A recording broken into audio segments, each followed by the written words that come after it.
অসম আৰক্ষীক পুনৰ লজ্জানত কৰিলে চুঙাজান আৰক্ষী থানাৰ ভাৰপ্ৰাপ্ত বিষয়া নুৰ জাহাংগীৰ আহমেদৰ কৰ্মকাণ্ডই। মাজনিশা অ'চিৰ কোঠাত উদ্ধাৰ যুৱতী, ৰাইজে অ'চিৰ কোঠাত লগালে তলা।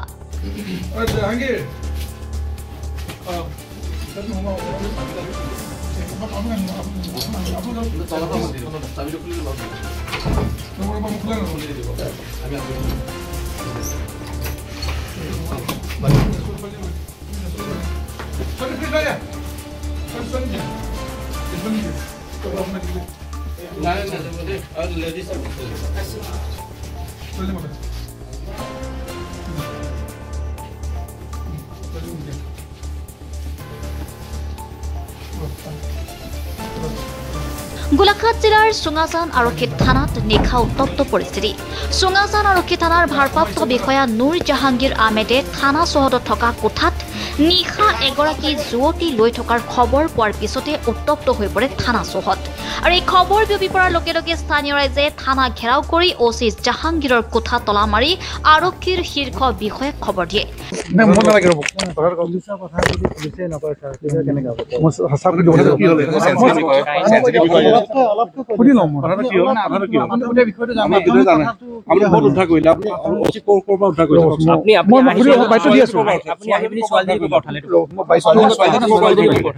মই বাইকটো দি আছো, মই চাহ সুধি লওঁ হে এক মিনিট চাহ আপুনি ছোৱালীজনী ক'ৰ পৰা মই দি আছো, মোক কৈ আছো আপুনি স্পটত দেখি কমে গোটেইখিনি স্পটত কি দেখিছে মই গোটেইখিনি কমে মই চাহ কিবা সুধি লওঁ হে আপুনি বাইকটো দিব মানে আজিকালি এতিয়ালৈকে উচিত কিয় কৰাটো কৰিব পৰা নাই আপুনি আছে আমি আছে কৈছো এতিয়া 4 ঘণ্টা পাৰ হৈ গ'ল আপুনি আহি পৰা কিয়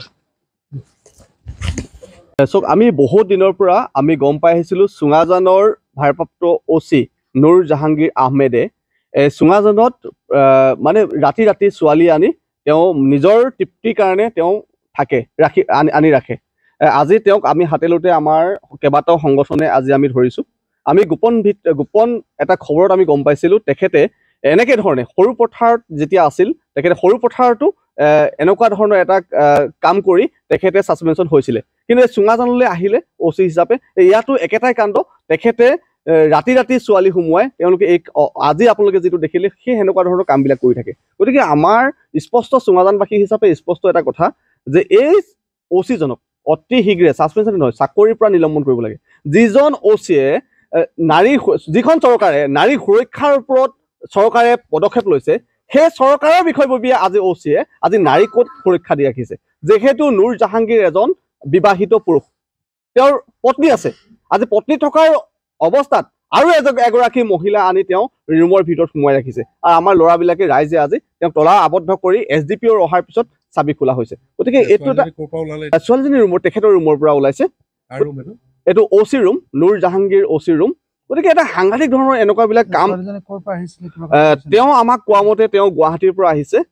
তেওঁ কৈছে যে মই গুৱাহাটীৰ পৰা আহিছোঁ, কিন্তু আৰক্ষীৰ তদন্তত ওলাব এই প্ৰকৃততে এই ছোৱালীজনী কোন হয়, কি কাৰণে ইয়াত আহিছে এতিয়ালৈকে আমি গোটেই কথাখিনি অৱগত হোৱা নাই। কিন্তু আৰক্ষীৰ তদন্তত আহিব এই ছোৱালীজনী কি কৰে আৰু ক'ত থাকে, ক'ত ঘৰ। কিন্তু মূল অভিযোগটো এই অ'চিজনৰ ওপৰত আছে।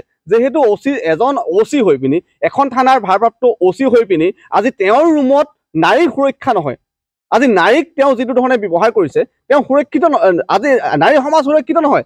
তাৰ কাৰণে আমি সকলো ৰাইজে আমি নিন্দা প্ৰকাশ কৰিছোঁ। গতিকে তেখেতক আমাৰ এইটো সম্পূৰ্ণ স্পষ্ট আজি দাবী আছে যে কম সময়ৰ ভিতৰত SDPO মহোদয়ক আমি কৈছোঁ যে তেখেতক ৰুমৰ ভিতৰৰ পৰা বাহিৰলৈ আনক আৰু বাহিৰত ঘূৰা পোছা আপুনি কৰক। ছোৱালীজনীক যিটো ধৰণে কৰিব পাৰিলে সেই অ'চিজনকো কৰিব লাগিব, কিয়নো তেওঁ এজন ক্ৰিমিনেল হয়, তেওঁ যিবিলাক কাম কৰিছে তেওঁ ক্ৰিমিনেল হয়। তেওঁক আনিবই লাগিব, আৰু যদি অনা নাযায় চুঙাজানৰ মানুহ কিন্তু মনে মনে নাথাকে। এইখন চুঙাজান থানা হয়, গতিকে ইয়াত চুঙাজানৰ থানাৰ বিষয়ে এজন অ'চি আহি জানিব লাগে চুঙাজানৰ চুকে কোনে কি আছে, যিহেতু বিবাদমান এলেকাৰ এখন থানা। গতিকে সেইকাৰণে অতি শীঘ্ৰে তেখেতক অনাৰ ব্যৱস্থা কৰক। আৰু বিশেষকৈ এটা 100% এনেকুৱাবিলাক দেশ ব্যৱসায়ৰ লগত জড়িত হৈছে যেন লাগিছে। কেইদিনমানৰ আগত সৰু পথাৰৰ এখন পাৰ্লাৰৰ পৰা কেইগৰাকীমান মহিলা ইয়াত আহিছিলে, আৰু যিগৰাকী সেই পাৰ্লাৰৰ যিগৰাকী মহিলা আহিছিল তাৰে এগৰাকী কিন্তু আমি জানিব পাৰিছোঁ কেইদিনমানৰ আগত তেওঁৰ হাজবেণ্ডে তেখেতৰ ওপৰত এটা গোচৰ তৰি থৈছে, আৰু সেইটো এতিয়ালৈকে তদন্তত আছে, SP অফিচত আছে বুলি আমি গম পাইছোঁ। এই সাংঘাতিক ধৰণে আমাৰ এটা সন্দেহ হৈছে নুৰ জাহাংগীৰ এজন নাৰী দেহ ব্যৱসায়ীৰ লগত জড়িত, আৰু ইয়াৰ পৰাই চাগে ছাপ্লাই দিয়ে তেনেকুৱা আমাৰ এটা সন্দেহ হৈছে। হয়, ইতিমধ্যে আপোনালোকে দেখিছে যে চুঙাজান অঞ্চলৰ আচলতে অসম নাগালেণ্ড সীমান্তৱৰ্তী অঞ্চলৰ এখন থানা, চুঙাজান আৰক্ষী থানাৰ ভাৰপ্ৰাপ্ত আৰক্ষী বিষয়া নুৰুল জাহাংগীৰ আহমেদ OC মহাশয়ে আচলতে এনেকুৱা এটা ভয়ানক কাণ্ড তেখেতে সংঘটিত কৰিছে। আজি 2টা দিনকৈ ধৰি আচলতে এগৰাকী যুৱতীক আচলতে থানাৰ তেখেতে কোৱাৰ্টাৰৰ ভিতৰত নাৰী নিৰ্যাতনৰ নিচিনা এটা ঘটনা ইয়াত সংঘটিত কৰা ইতিমধ্যে আমি দেখা পালোঁ। আৰু ইয়াত আহি পিনি আচলতে আৰক্ষী প্ৰশাসনে যুৱতীগৰাকীক ইতিমধ্যে সোধা পোছা কৰিছে। কিন্তু আমি আপোনালোকৰ সংবাদ মাধ্যমৰ যোগেদি আচলতে অসম প্ৰশাসনৰ আৰক্ষী প্ৰশাসনৰ সঞ্চালক প্ৰধান GP সিং ডাঙৰীয়াক আমি এটা কথা আমি আহ্বান জনাইছোঁ চুঙাজানবাসী ৰাইজৰ হিচাপে যে যিহেতু এই আৰক্ষী প্ৰশাসনৰ ইয়াৰ পূৰ্বে আচলতে এনেকুৱা ধৰণৰ নাৰী নিৰ্যাতনৰ ধৰণৰ ঘটনা আচলতে সংঘটিত কৰি আহিছে বুলি আমি ইতিমধ্যে গম পাইছোঁ। গতিকে অতি সোনকালে আচলতে এই আৰক্ষী প্ৰশাসনজনক আচলতে নুৰুল জাহাংগীৰ আহমেদ OC মহাশয়জনক আচলতে তৎকালীনভাৱে গ্ৰেপ্তাৰ কৰিবৰ কাৰণে আচলতে উচিত শাস্তি প্ৰদান কৰিবৰ কাৰণে আমি চুঙাজানবাসী ৰাইজৰ হিচাপে আমি দাবী উত্থাপন কৰিছোঁ। আমি ইতিমধ্যে গম পামতে আচলতে সৰু পথাৰটো এগৰাকী মহিলাৰ এটা গোচৰত আচলতে তেখেতৰ হাজবেণ্ডে আমি গম পোৱাত আৰ্মি চাকৰি কৰে আৰু তেখেত নথকাৰ সুযোগ লৈ পেলাই আচলতে নাৰাংগী ছাৰে যিজন ইয়াৰ চুঙাজান থানাৰ OC মহাশয় তেখেতে আচলতে হাজবেণ্ড নথকাৰ সুযোগ লৈ পেলাই সেই নাৰী নিৰ্যাতনৰ নিচিনা এটা ঘটনা তাত সংঘটিত কৰিছিলে আৰু তেখেতৰ ওপৰত ইতিমধ্যে কেছ এটা ৰুজু হৈ পেলাই SP কাৰ্যালয়ত আচলতে পেণ্ডিং হৈ আছে। গতিকে এনেকুৱা ধৰণৰ বিভিন্ন আচলতে অভিযোগ আচলতে নাৰীৰ লগত জড়িত থকা অভিযোগ আচলতে আমাৰ ওচৰত আহি পৰিছে। গতিকে আমি এতিয়াও ইয়াত যিহেতু SDPO মহাশয় উপস্থিত আছে, আমি তৎকালীনভাৱে আচলতে এই OC মহাশয়জনক আচলতে তৎকালীনভাৱে গ্ৰেপ্তাৰ কৰিবৰ কাৰণে আমি দাবী উত্থাপন কৰিছোঁ।